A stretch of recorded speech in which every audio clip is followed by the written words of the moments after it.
How to redeem the cheese points? Hey guys, and let's get started. If you have a reward credit card and are making a big item purchase, consider using or redeeming your rewards to help pay for it.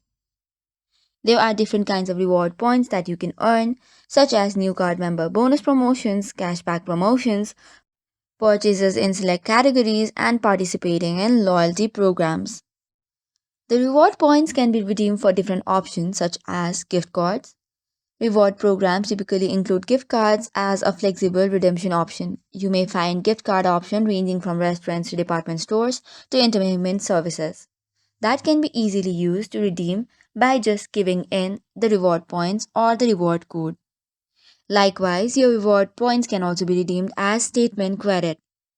You can also use it for the travel and you can use it as a cash as well.